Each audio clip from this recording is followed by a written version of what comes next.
こんにちは、隙間のリリーです。メレームためのハワイ語ミニ講座、よろしくお願いします。今日は、カバイカッポーからに、ヒュイトさんの代表曲の一つ、アロハハバイークオーネハーナウを取り上げたいと思います。早速1番の歌詞を見てみたいと思います。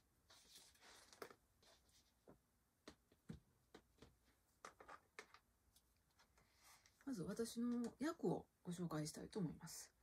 愛するハワイ、私が生を受けた場所。緑生い茂るハワイ島からニーハウ島まで、島々は真珠の霊のように連なっている。そう、まるで代々ハワイを守り治めてきた偉大な人々を飾るように。こんな風に訳してみたんですけれども、アロハハワイークオネハーナウ。私の大切な生まれ故郷、愛すべきハワイよ。そんな感じですね。マイハワイークは売り、明けオネニーハウ。ここのところはマイとアをセットで読むといいんですけれども、このマイの方はどこどこから、そしてアーの方はどこどこまで。なので、緑生い茂るハワイ島からニーハウ島まで、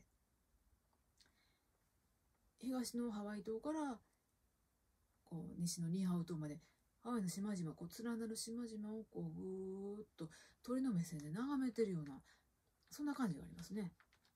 そしてその連なってるハワイのことを説明する文章がこの後続きます。不定冠詞へは説明文を導く言葉です。レイモミオエ、章がオエですね。ハワイの島々のことをあなたと呼びかけています。あなたはレイモミ、真珠の霊のようだと。真珠の霊のように美しい。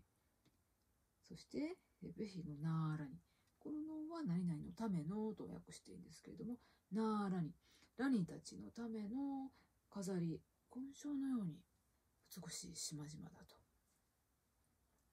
ナーラニは偉大な人々、代々ハワイを守り治めてきたチーフたちと考えてもいいかもしれませんが、先祖のことを称えている意味合いもあると思います。この後2番ではこんなことが歌われています。